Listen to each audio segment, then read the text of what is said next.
Romance is in the air for Valentine's Day. And when you're ready to pop the question, all you need is the perfect moment to come around. And, of course, the ring. At BlueNile.com, you can find thousands of natural and lab-grown diamonds, plus legendary service from Blue Nile's jewelry experts who can answer every question, help you design a custom ring, and even plan the proposal. So seize the day today. Right now, you can save up to 50% at BlueNile.com. That's BlueNile.com. This episode is brought to you by Allstate. Some people just know they could save hundreds on car insurance by checking Allstate first. Like you know to check the date of the big game first before you accidentally buy tickets on your 20th wedding anniversary and have to spend the next 20 years of your marriage making up for it. Yeah, checking first is smart. So check Allstate first for a quote that could save you hundreds. You're in good hands with Allstate. Savings vary. Terms apply. Allstate Fire and Casualty Insurance Company and Affiliates. Northbrook, Illinois. Flex your business with an American Express Business Gold Card. You'll earn 4 times membership rewards points on your top 2 eligible spending categories, like transit and electronics, each month, on up to $150K in combined purchases per year. Plus, you can now earn 3 times membership rewards points on flights and prepaid hotels booked on AmexTravel.com. Terms and points cap apply. Learn more at AmericanExpress.com/business-gold. Amex Business Gold, built for business by American Express. Coming up on this week's pod, Jockey is seconded to Wales. There's a almost new PRA, new signings, pathway news from the Arms Park. Cardiff play Connacht again, and Wales attempt to win the wooden spoon in style.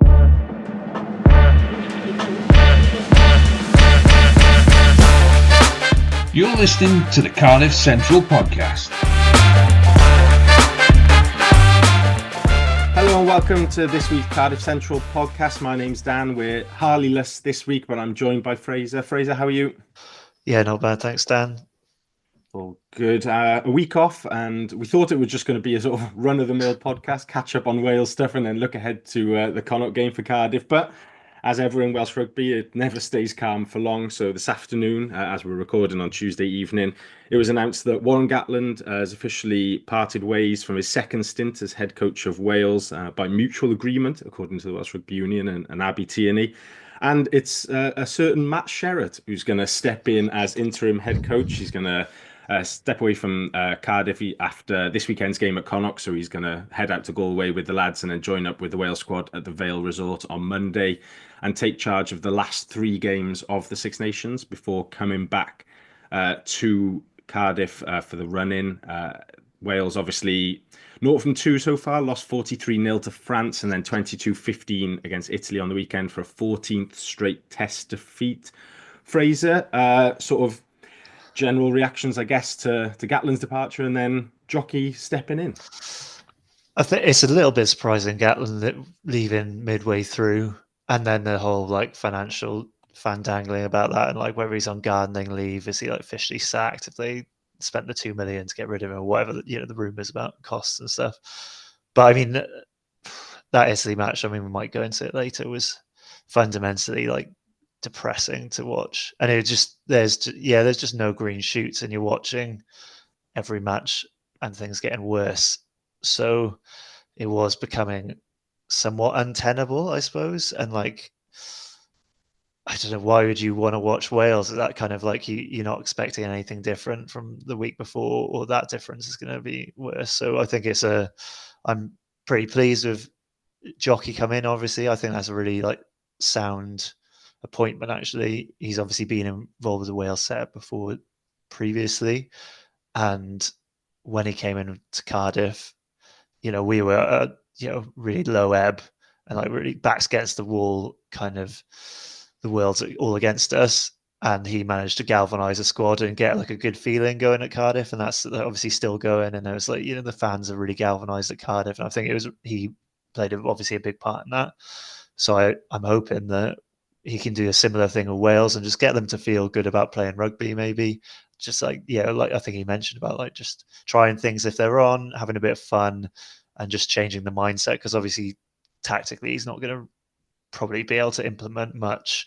But yeah, if he can just galvanize and give a bit of energy in that team, and I think that would come across to the fans as well. We've got 2 big home games coming up, and I think it'd be really nice to just have a good atmosphere, even if we do get battered, which we probably will do in the remaining 3 games. But if we get battered, playing some nice rugby and showing showing some interesting things, then I'll be happy about that. So I'm pretty pleased with that decision, and kind of surprised that it is such a sound and logical decision, I think, from the WRU.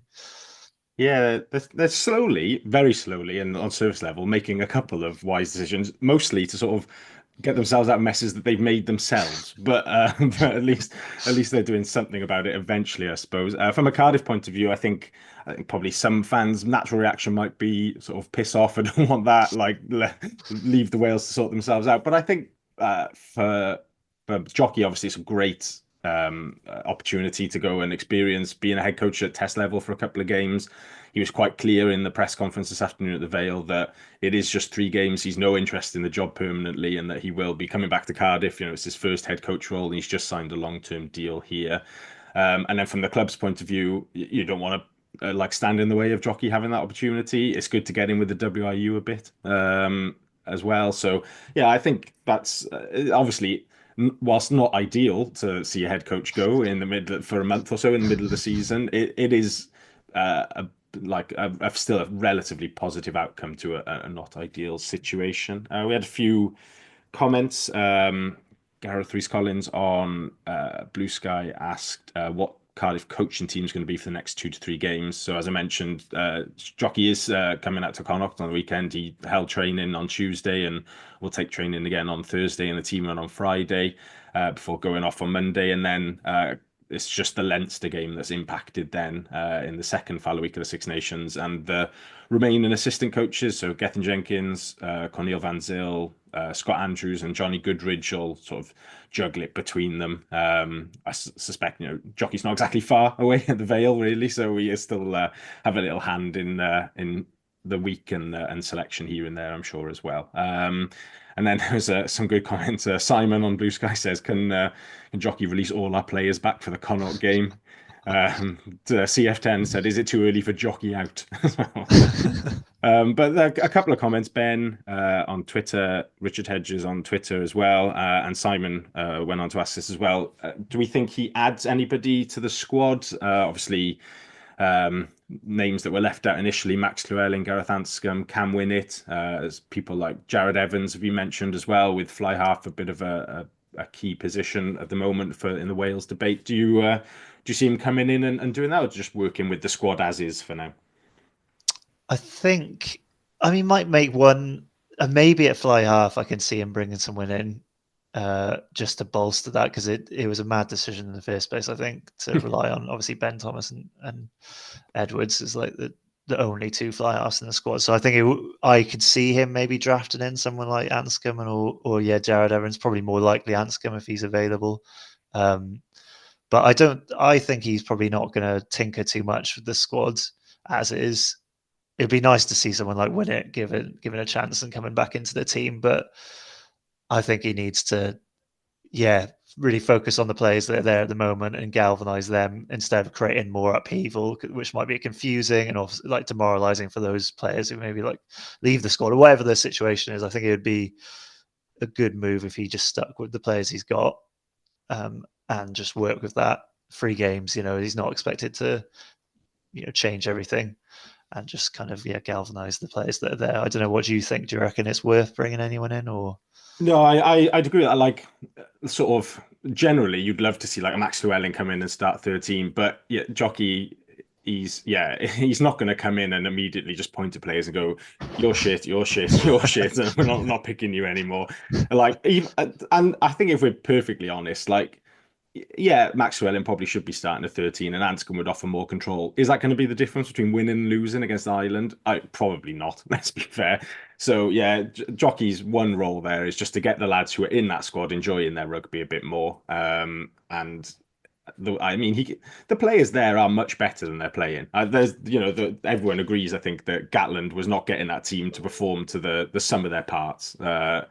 So I'm not surprised. I wouldn't be surprised if he didn't bring anybody in. He's only got 5 days to work with them as it is. I think he's expecting to have 4 training sessions. So for that to be in place and then to bring new players in as well, but that's just too much change in one go, I think. And Jockey's pretty good at picking up pieces as well, as he showed at Cardiff in that first summer. That that was nowhere near the squad that he wanted, and he put something decent-ish together that season, at least performance-wise. So get Dan Fish in the squad. Yeah, I did see somebody say that he should be starting to fly half. There's the never-ending joke that one day it will actually come true as well, judging by his coaching career trajectory so far, that he will actually coach Wales at some point, and then he could well pick himself. Right, that's Jockey to Wales sorted. Just general news that we already had on the list. On Friday, before the Italy game, the Welsh Rugby Union and the 4 professional teams announced, well, I'm not really sure what they announced, really. They sort of announced that there is almost a new agreement between the 4 of them. I can't remember what they called it now off the top of my head. Is it whatever corporate jargon they decided to go for this time around? But yeah, they've announced they're almost agreed, but they're not quite agreed, but they'll be agreed soon, I think. Is that roughly what you read of it? It seemed like it. It seemed like I'd read that press release a few months ago when they announced that they were close to confirming the PRA. So yeah, it was a bit confusing because it's obviously not set in stone. I guess there's just more agreement than there was before, which is, I suppose, it's news. I mean, it sounds obviously there's it just seems like it's more collaboration and kind of pooling of resources, and obviously the Welsh Rugby Union will have more input into kind of how many minutes certain players play, where they should play, and that kind of stuff, and have more kind of involvement in the regional teams, which you can react against. But then if it's done in the right way, then it makes sense, because you want the regional teams to feed the national team as well. But obviously you don't want them Cardiff. You don't want the control and from us taken away too much. But it's a funding agreement until 2029, and it seems like the funding will raise year after year. It's not a huge amount of money, but obviously that's a positive thing. And yeah, I think the only concern I had previously, or when I first heard it, was obviously Gatland was still in charge, and then there's not really a director of rugby at the WRU, so it's like who are making these decisions would be my main concern. Of their rugby based decisions, they affect how regions play. And we have Jockey's a great coach. I love what we're doing at the moment. So who is going to be stepping in and telling him what to do? And I think that's obviously, I guess we'll find out a bit more about how that's going to work when it's officially agreed, and also who our head coach might be. So I mean, I think it's a necessary thing that needed to be changed, and if it guarantees funding, then I think that's a positive thing. And it's just that balance between WRU involvement but not too far, and then who's making those decisions fundamentally. Yeah, absolutely, and I think we've discussed it on the pod a couple of times, but it's worth just reiterating that the wording of it is that Cardiff can refuse these requests from the WRU as well. They're not like diktats as such, and obviously there's a monetary aspect to that then as well, that we miss out on a few of the payments, but.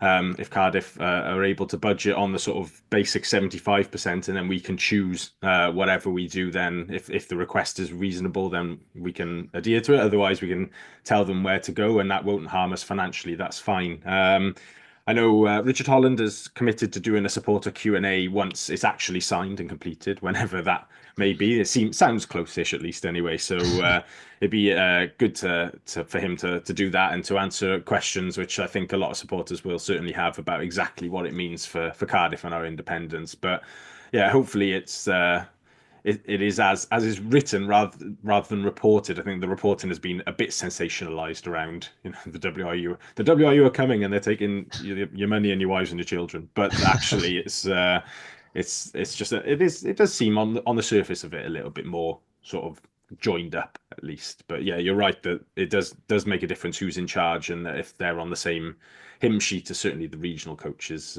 as well, that we can all get the rugby side of it and player positions and player style of play moving in a similar direction. It will be of benefit to all 5 teams really, and obviously as much as personal opinions differ on how many teams, I think nobody wants anybody to actually lose their jobs or for anybody's team to go. So if there is any sort of possibility of getting a strong test team and 4 strong pro teams, then that should always be the primary goal. Right, the other piece of news, Cardiff announced the signing of scrum half Callum Brayley, 30-year-old Italian international, started in Bristol Academy, spent many years at Gloucester, and was actually on the pitch in 2018 in Bilbao, but we won't remind him of that too many times while he's here. He then went over to Benetton, where he qualified for Italy and won 15 caps for the Azzurri national team, before coming back to Northampton, and then was most recently at Saracens at the start of this season on a short-term deal, playing a couple of times for them. He comes in at Cardiff with Ellis Bevan away at Wales and Aled Davis injured, so he'll be vying with Johan Mulder for the 9 jersey. Fraser, decent pickup, I guess, in the circumstances. Yeah, he seems like he's clearly a solid player. He's played some good teams. I think we are obviously lacking in scrum half at the moment, so there's absolutely no harm in giving him a chance, and I'm sure he'll do a decent job filling in for Mulder when he needs to. If that's the way it's they're gonna rotate. And then, yeah, I saw him. I vaguely remember him playing for Italy, and I think it did Italy go for a period of time when they just kind of had random scrum halves who didn't sound Italian, and he was one of them. And he didn't blow me away watching him, but if you play for Italy 50 times, Italy aren't the best national team, but we are now the worst national team. So who am I to say how good Italy are or not? 15 caps, that's solid, and I think it's a good signing, and it's necessary, I think, to bolster the squad and make sure we've got that backup at scrum half for sure. Absolutely. Good stuff. Well, that's all the news. So just at this point of the podcast, if you're enjoying what you're listening to, then feel free to like and subscribe on whatever platform you are listening to. Or if you're on YouTube and enjoying our facials, then we would love you to subscribe on that as well. And you can get access to all of the other Wrap family podcasts, URC, and the 3 other pro teams, and the guys on the main Wrap who sounding increasingly despairing of the situation with the national team at the moment. I think they're running out of ways of sort of saying how bad we are, which is it's actually quite fun to listen to in its own right, really. So, for Cardiff, then getting on to on-field action as we return from our brief hiatus. We return to United Rugby Championship action on Saturday. 7:35 kickoff, I think, away at Connacht in what I'm still going to call the sports ground, unless Descom want to sponsor me personally to call the stadium that. It's a fixture that we currently on a bit of a losing streak on. We've lost our last 3 against Connacht in all competitions, obviously most recently a couple of weeks ago in the Challenge Cup. And we've lost our last 4 games in Galway. Last time we won there was back in 2017 with a Willis Halaholo brace, which we're only losing 4 games. We haven't won there for 8 years. I don't know, something's gone wrong with the fixture list there. So I feel like obviously it's the sort of second in this triple header installment that we've got now against Connacht, with coming up playing them again back in Galway in a couple of weeks in the quarter-final. General thoughts on this one, Fraser? Be slightly different, I guess, to the last one, being in the middle of the international break. Yeah, it's the trilogy that no one's been asking for. A second of the trilogy. I'm quietly optimistic. I mean, like they're missing some fairly key. I mean, Bundy Aki obviously not going to be there. I imagine he is fundamental to the way they play, and it was unreal when they played us in the last match at the Arms Park. They're obviously missing, I think it was Prendergast, Blade, and Mac Hansen. So if they're not released, obviously, Prendergast maybe and Blade, I don't know. But either way, that's a couple of pretty strong players. And I think any team that's like Bundy Aki probably adds 50% to any team he's in. So if he's out of it, that gives us a solid chance. I know there might be some people returning from injury for Cardiff, which obviously would be positive, I think. And yeah, I think we can put out a solid team. So I have obviously that Galway losing run's doesn't look too good for our chances, but I think we showed we can get through them in the match at Cap. And I think we have a chance, and obviously Jockey will be there, so we'll have a full coaching team, which would be good. And yeah, quietly optimistic.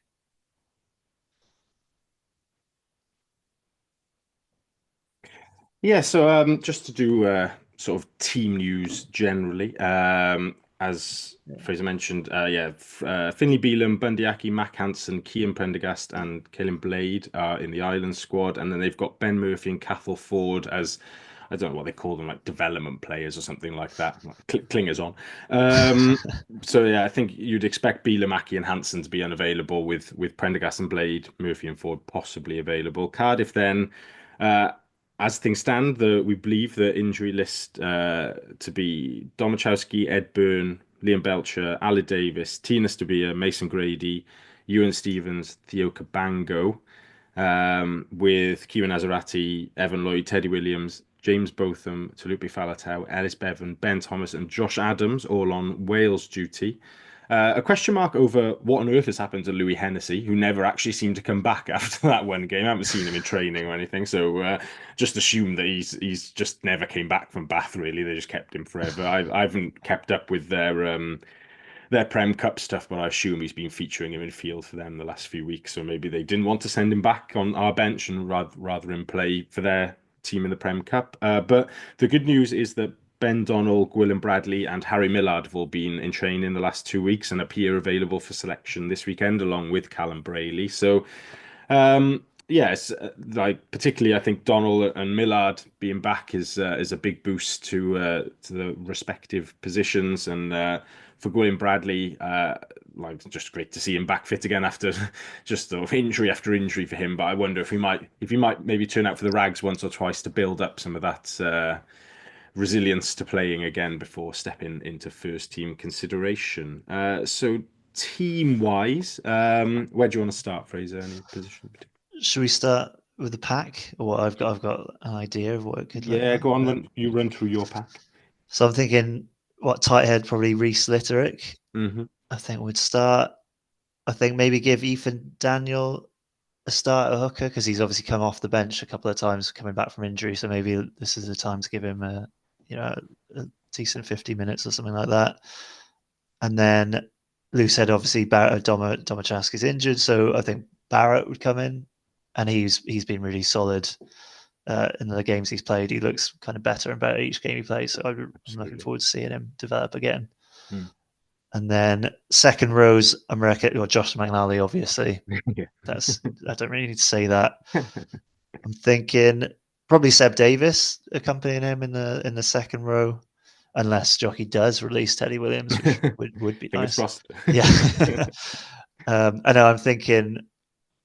I mean, obviously, yeah, Ben Donnell's back, but I think Alex Mann, Big Al, Thomas Young, I think, and we were talking about Thomas Young. Maybe this is being his last season. We don't know yet. Well, his contract runs out.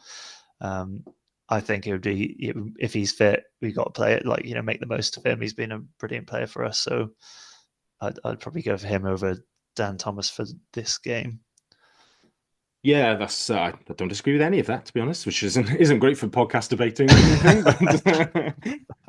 But yeah, I think that is a pretty good pack for us in the international window, to be fair, with a couple of injuries thrown into that as well, and with a bit of depth as well. We'll get onto the bench as well, but some actual selection decisions, even if that's probably like an obvious first choice, there is at least something for Jockey to consider around Dan Thomas, around Danny Southworth at loose heads, and Donnell coming straight back in as well. You got Mac Martin hanging around as well. So there's a couple of good names there. Have you got a backs selection as well? I do, yeah.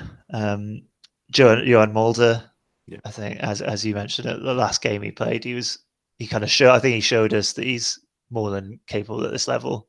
And I think there was some doubts about whether he was at URC standard. And I think he really did come, show the best of himself. So yeah, definitely Johan Mulder. Obviously, we don't have many scrum halves anyway. But Johan Mulder's start. I think Sheedy. I've got Jennings at 12. Obviously, again, it'd be nice Beefham to give in a go there, but I don't think that's going to happen. So I think Jennings and then Lilo, obviously at 13. And then do we know, is Tom Byrne going to be released for the under-20s? No, it doesn't look like I didn't see him in training in the clips this week. So the wingers, you've got Millard back fit, Regan Grace, and Gabe Hamer-Webb as three senior wingers, and then you've got Winnett and Beetham then at full back. So I think I'd go with Hayne Webb and Regan Grace on the wings because obviously Millad's just come back, so I imagine they don't want to throw him in to start. And then Cam Winnett at fullback because he's brilliant.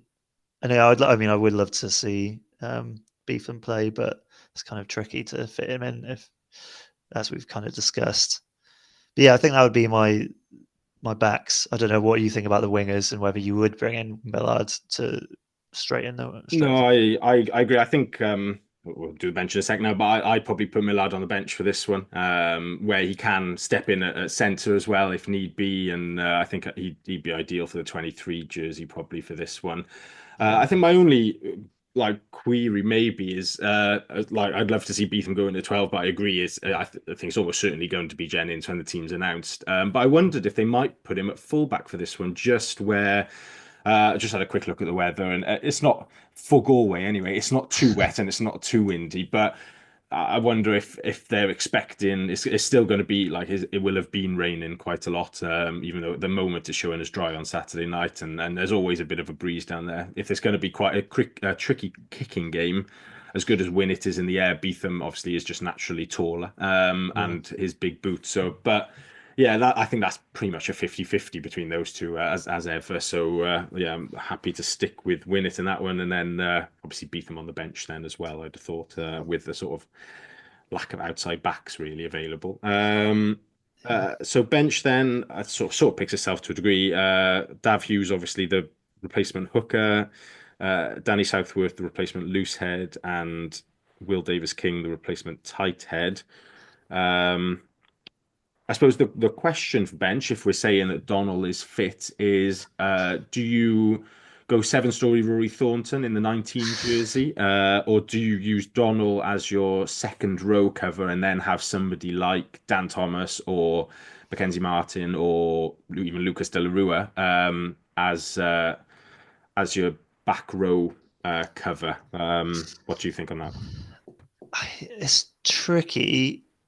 I think because I feel for Rory Thornton if he wasn't given a start a bench place because he's I mean obviously he's a solid club player, and if Ben Doll just like as soon as combats goes straight in, I don't know if that might be a bit demoralising for Rory Thornton, but obviously it would be good to see Donnell play again and be back on the pitch. I'm kind of torn. I have Rory Thornton on there, but I don't know. What do you think in terms of that selection? I've penciled Thornton as well, just on the basis of in the same way that high ball and kicking is key in Galway, also set pieces as well, where it's tricky weather. And I think Thornton line out presence in that last sort of 15 to 20 minutes, where fingers crossed we're right in the game or potentially holding on to a lead. That just having somebody who can secure your own line out ball there is really important. So yeah, I'd go Thornton and then probably Donald then in the 20 jersey and use Alex Mann as your open side cover, which isn't necessarily ideal, but yeah, a fetcher isn't always necessarily needed in Galway, where maybe being a bit more physical and hard over the ball is as important there. So yeah, that's what I go for there. And then obviously Brayley is the scrum half cover, and then Beetham in the 22 and Millard in the 23, unless I'm missing anybody, which I can't think off the top of my head. No, I think that's bang on. Yeah. So the Cardiff team that we have predicted / selected to face Connacht on Saturday. Then Rhys Barrett, Evan Daniel, and Rhys Litterick up front. Seb Davis and Josh McNally in the second row. Alex Mann, Al Lawrence, and Thomas Young in the back row. Mulder and Sheedy at half back. Jennings and Ray Lilo in the centre, and then Regan Grace, Gabe Hamer-Webb, and Cam Winnett in the back three, with Dav Hughes, Danny Southworth, Will Davis King, Rory Thornton, Ben Donnell, Callum Brayley, Jacob Beetham, and Harry Millard on the bench. That's not bad for a Cardiff International period 23. Good balance, sticks with the sort of style of play, I think. prediction wise, rather than a specific score or anything, I suppose the first question is what would you be happy with if somebody offered you now? What would you take from this one? I'd take a losing bonus point in Galway. I think I'd be happy with that. But yeah, like you said, that is quite a solid team, and I think that like a lot of these players have had quite a bit of rugby, or like had experience in different games this season, and I kind of trust in their capability. And people like Barrett have come through and have shown that they've got more than enough quality to be in that squad. So yeah, I think there's a few people who've kind of got better over the season, and I feel more confident in that as a second team, or like an international break team. So I don't think we're going to nick it, but I wouldn't be shocked if that did happen. I'd be delighted, but I wouldn't be shocked. But yeah, I'd think realistically, I think taking a losing bonus point in Galway would be good for me. What do you reckon? Yeah, absolutely agree. I think there's a losing bonus point we took from the home game last year. So just in terms of that matching up points tallies and that sort of thing, I think doing that away from home would be important. And yeah, if somebody offered me a losing bonus point now, I'd take it, no question. If somebody said 2 losing bonus points and we scored a bunch of tries as well, even better. But yeah, I agree though that team can win. There is enough quality in that team against the Connacht, Sean of their top guys. If we're really serious about playoff contending and we're really serious about showing genuine progression this season, and not just sort of settling for how well the first half of the season went and trying to kick on the second half of the season, then kicking off with a win here would be great. And hopefully we use the jockey news today as a bit of inspiration as well. The players sort of sending him off to Wales in style with a win over an Irish side in his back pocket before playing Ireland next week, and maybe a couple of them thinking, if I play well here and there's an injury or two in the Wales squad over the next few weeks, then Jockey will have me at the front of his mind really as well, going sort of putting aside any Cardiff bias, just as somebody who he knows and is seen to be in form. So yeah, I think there's a lot of things that can go our way, but obviously always tricky in Connacht. Never one to sort of chalk up as a definite win. They're a tricky side to play at all times. So it'd be a good game though, I think, and that'd be important as well to enjoy some entertaining rugby involving the team we're actually supporting rather than what we've had over the last few weeks. Yeah. Right, just to finish on the Cardiff bit then with the sort of rags/pathway bit. I was at the Arms Park on Saturday evening after the Wales game. I'm still cold. I can't just. It obviously was cold, and the forecast was cold. It was my mistake. I was just wearing a t-shirt, jumper, and a coat. I should have layered up, but at least I wasn't the bloke sat in the south stand behind me who was wearing just an Italian rugby jersey and shorts. Now I don't know. I assume he's currently in hospital with hypothermia or something like that. So, but yeah, I'm not sure what his thought process was. But it was a freezing evening at the Arms Park as Cardiff welcomed RGC and Super Rugby Cymru.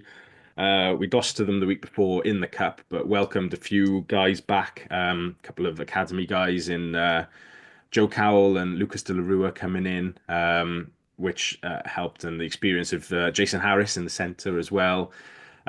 RGC, always a tough team to play against, obviously, with their sort of slightly exaggerated semi-pro sense, where the couple of guys are sort of on like senior academy deals there. They're a team that can match us physically, but maybe a little bit individualistic in their style of play. It was very sort of one-up runners sort of battering you down. They had an inside centre wearing the 27 jersey, which always that worries me that he can't fit in the 12 jersey. So how big is he?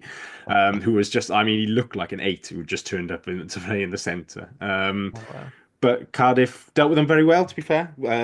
Quick start, let them back into the game a little bit, but then second half really took chances very well. And particular to note, Matty Young, the academy fullback, returning to fitness, he played superbly. Really is one to watch. I think hasn't massively been heralded coming through the pathway, but he's tall, good under the high ball, good boot, and it's just a really rangy runner, sort of Blair Kinghorn-esque in the way that he just sort of escapes people without looking obviously fast or evasive in the way that he runs. And he also, I don't know what the SRC rule is, but the clock shows a 20-second countdown on the conversion, which seems a remarkably short amount of time.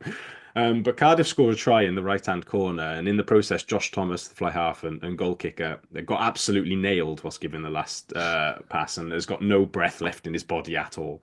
So Ethan Lloyd, the scrum half, is lining up the kick, and then the call comes from the stand that Matty Young should take it. So he runs 20 yards from the halfway line. There's 5 seconds showing on the clock at this point. He puts the tee down about 2 meters wider than he needed to, with the ref telling him, no, it's here. And he goes, I haven't got time. So he puts it down a couple of meters in for the touchline, steps back and absolutely nails this conversion right through the middle of the post. So maybe you can give some pointers to Callum Sheedy about touchline conversions there as well. But yeah, that was. But just generally, he was superb, and it was a particularly good win. They dealt with Derry Cross went off early. Alan Rees was off before halftime as well, the hooker who's been really influential this season, and then Joe Goodchild got injured in the right-hand corner, stood back up, received the pass to score a try, and then immediately went off because his foot was hanging off. So yeah, to lose a couple of key guys and still get a bonus point win is really good for them. And then the under-18s have been in action as well, with narrow losses against the Ospreys and the Dragons. I think both games were 3-point losses over the last week.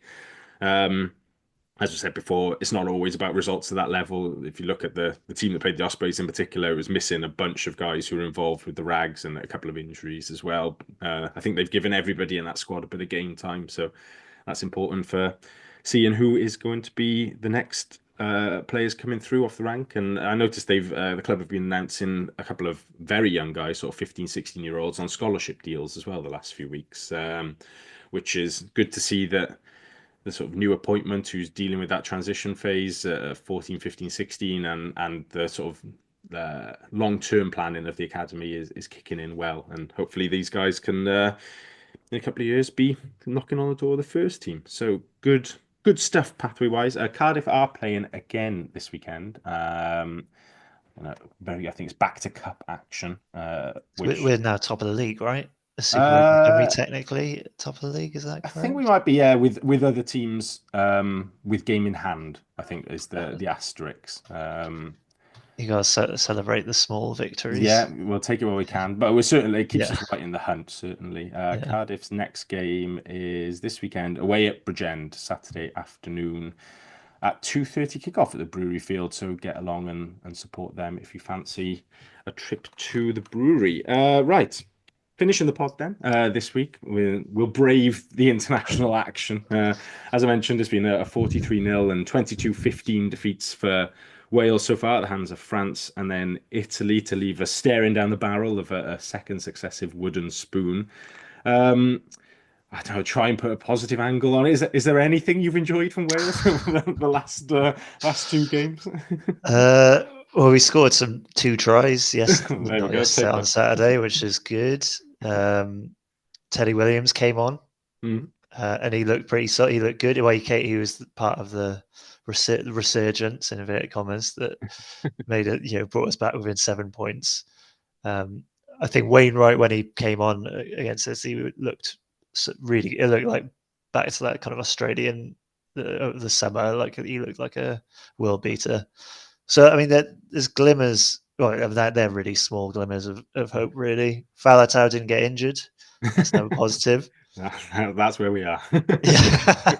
He didn't have the best of games, and he made some silly penalties and stuff. But he survived the game, and he carried quite a lot and got involved a lot. So I think that is positive, and hopefully, I think he actually looked like lacking match practice. And usually, when he comes back in, or like that, him and someone like Warburton, they'd come back in and be on it.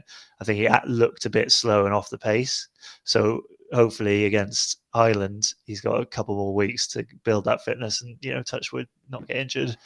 And he might be even, build on that performance again. I mean, there's very little positives. I mean, I feel really sorry for Ben Thomas.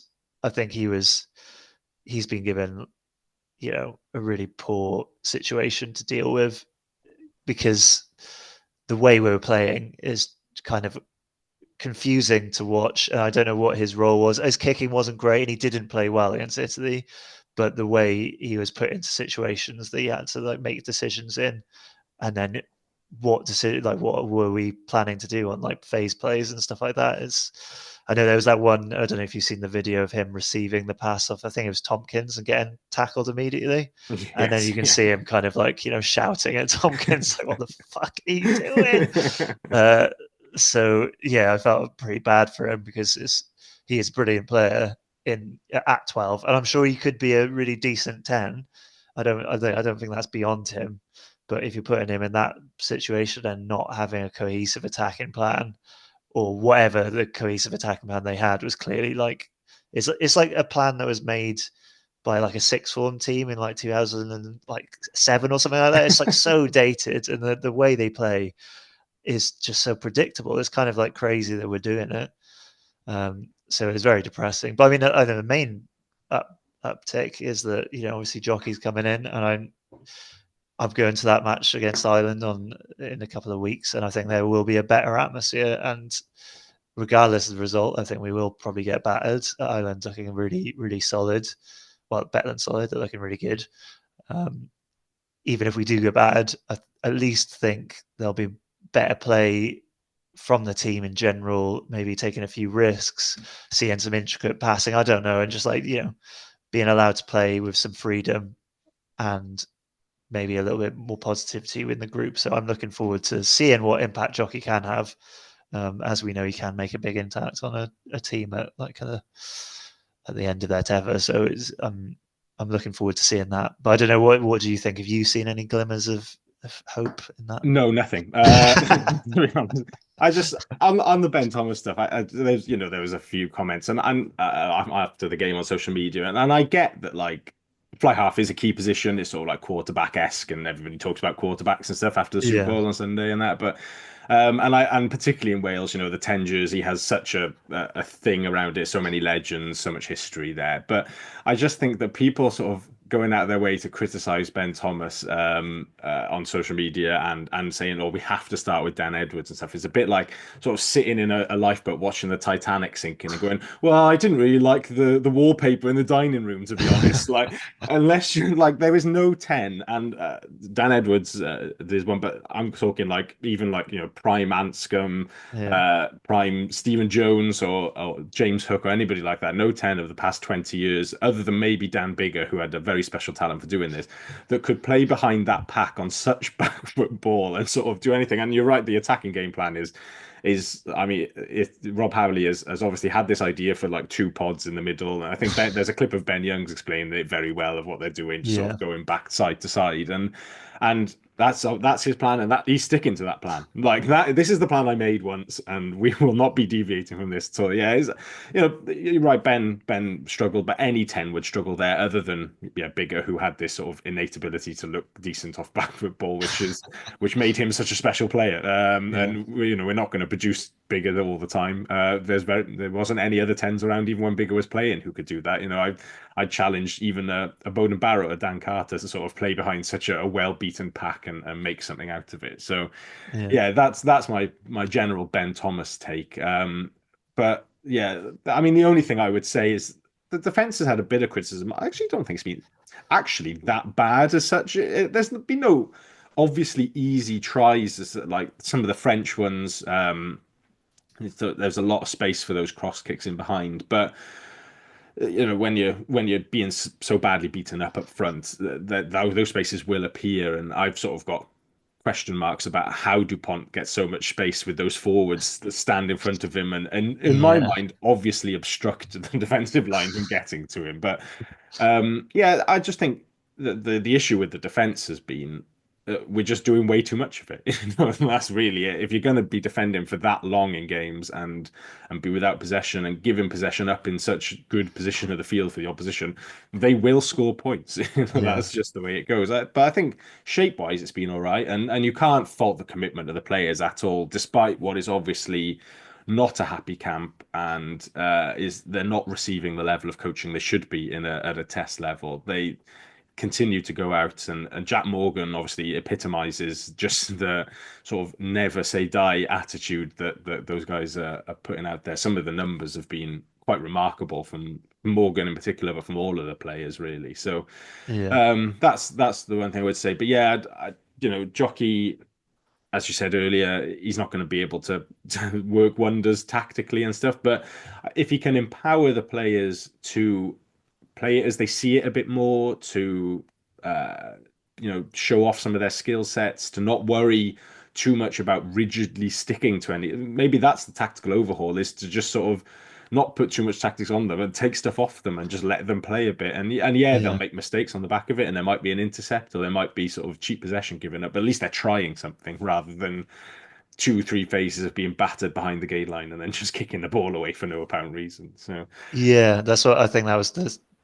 That has been a sad thing, is like, yeah, they're not even doing interesting plays that result in a knock on, or like, uh, just an interception or something like that. You're just seeing the same thing done over and over again: lose possession, give away penalties, and it's just like, yeah, it's just really sad. I watched it with my mate, and it was just, he's not a big fan of rugby, but it was just depressing and like really boring. It was also a shit game. Italy were fucking rubbish as well.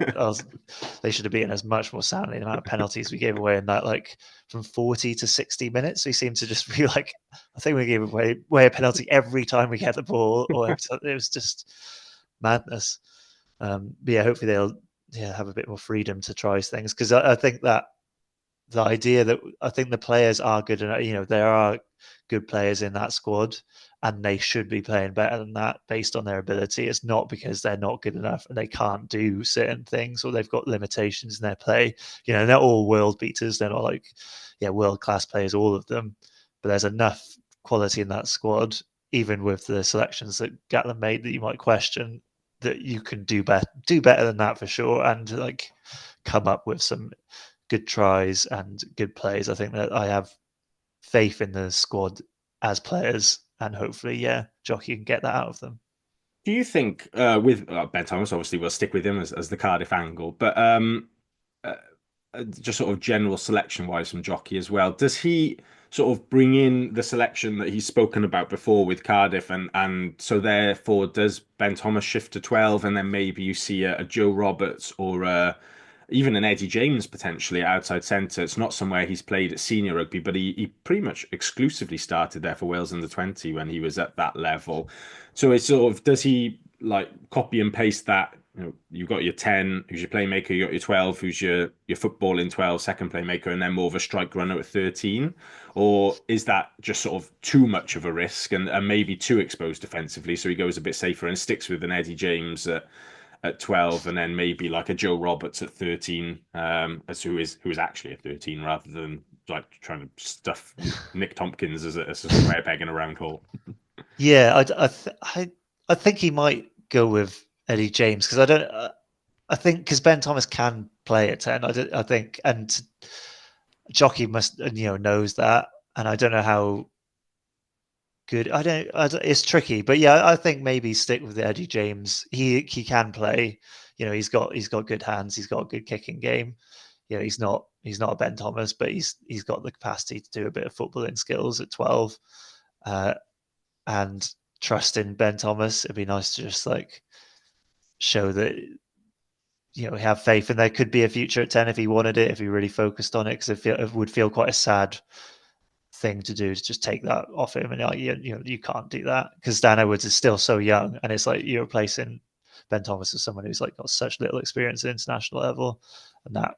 So I think I would advise, probably to try Ben Thomas again at 10, and then Eddie James, like you said, and I think Joe Roberts at 13 would be good. I don't dislike Nick Tompkins. I don't want to like slag off a player for no reason, but like he was poor, and I just I don't know. He's never inspired faith in me when I've seen him play, and just give Joe Roberts a chance. It doesn't. I think we've got 3 hits for the last 3 games. No one is expecting anything from us. We're expected to lose each of them.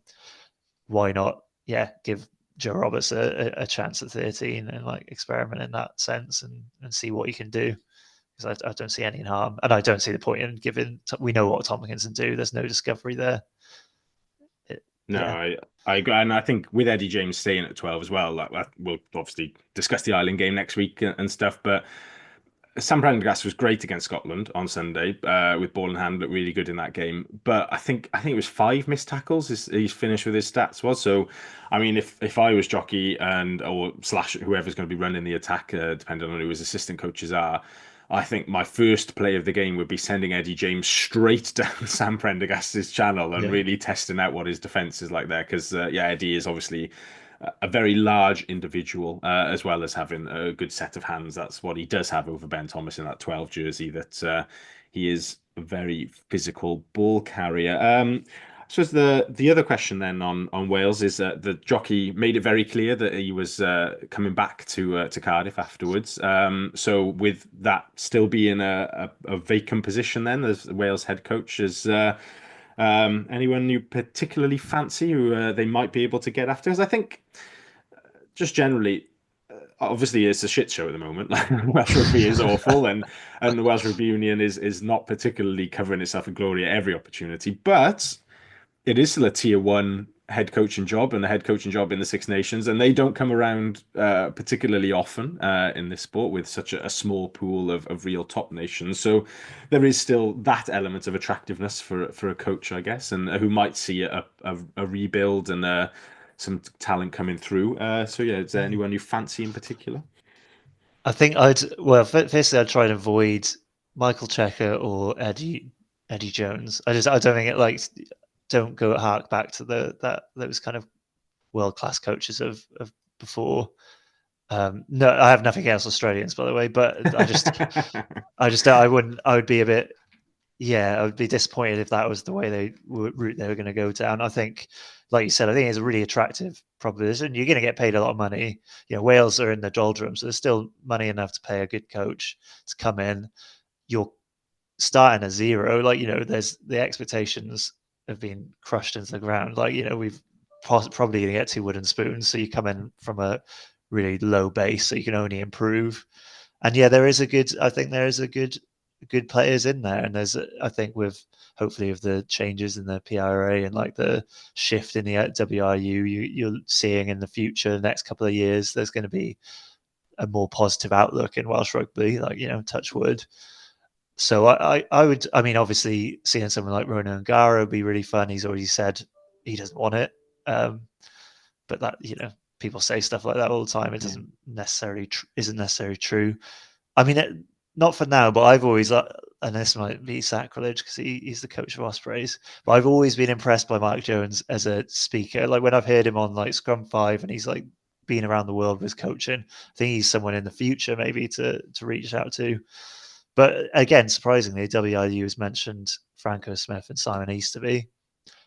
I would be happy with either of those coaches coming in, to be honest. Obviously, Franco Smith's done wonders with Glasgow, winning the URC.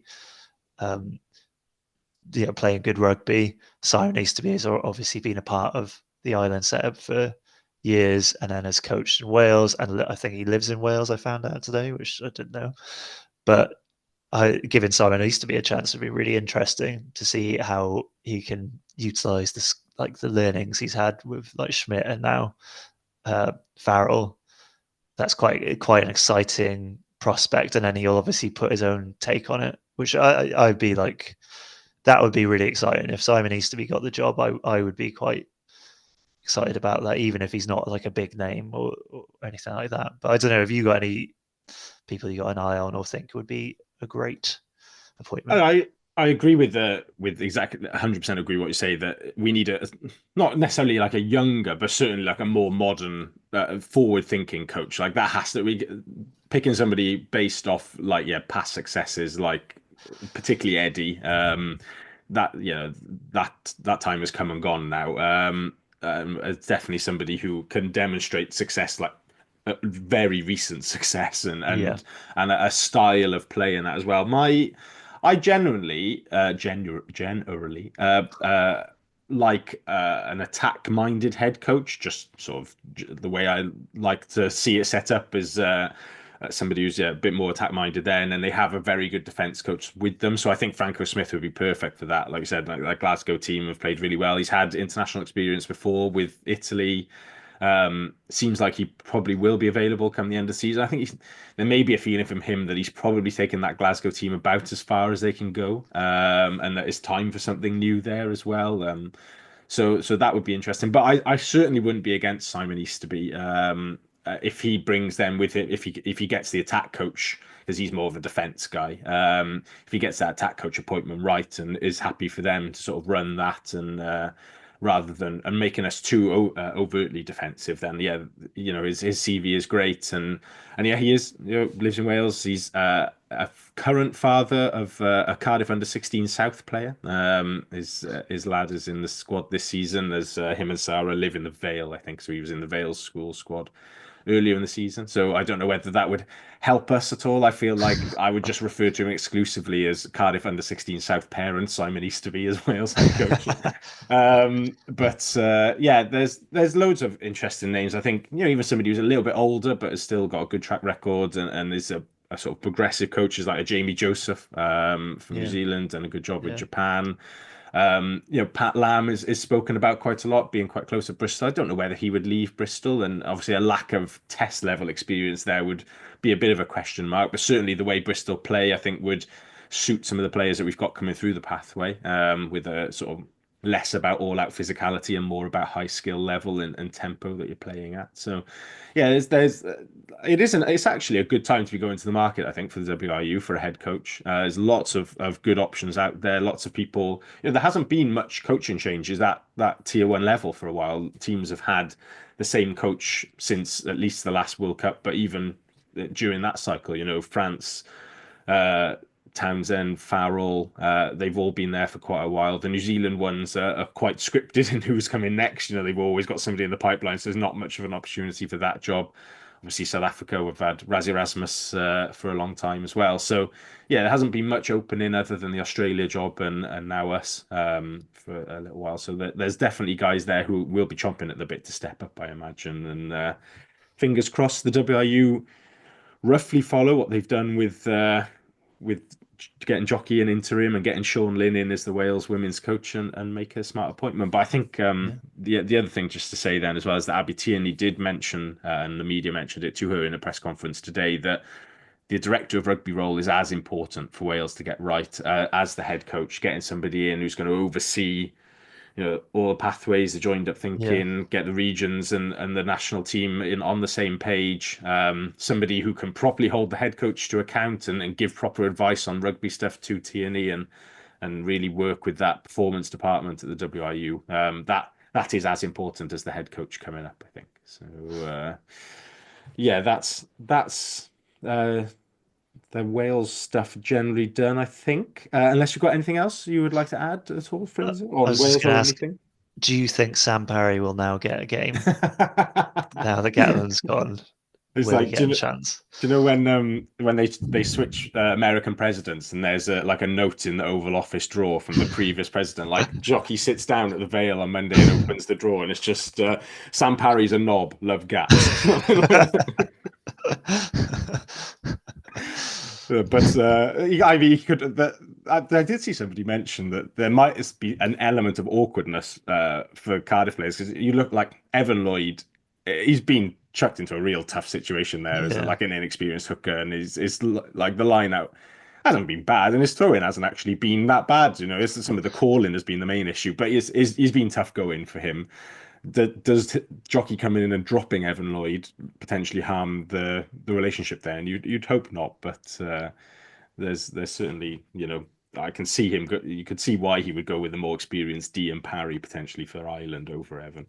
Yeah, you're right. Like the personal kind of relationships and how that will impact on how you're making those tough decisions or cutting players. That could potentially be a bit like The flip side though is that at least our lads are going to play with somebody they know and are going to enjoy the rugby a bit and not be Gatlanded for a month and then come back sort of just with no hope or general confidence in themselves. At least hopefully they'll have something about them. Right, that's us for this week. We'll be back next week talking Connacht game, looking ahead to Ireland, and any other breaking news that appears between now and then. In the meantime, thank you, Fraser. Cheers, Dan. And thank you for listening. Bye.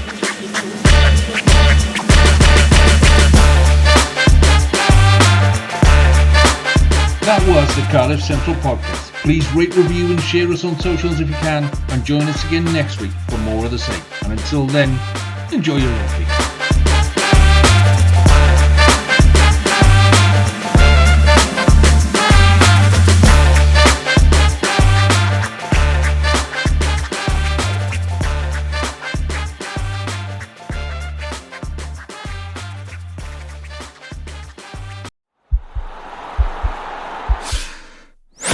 This podcast is part of the Sports Social Podcast Network.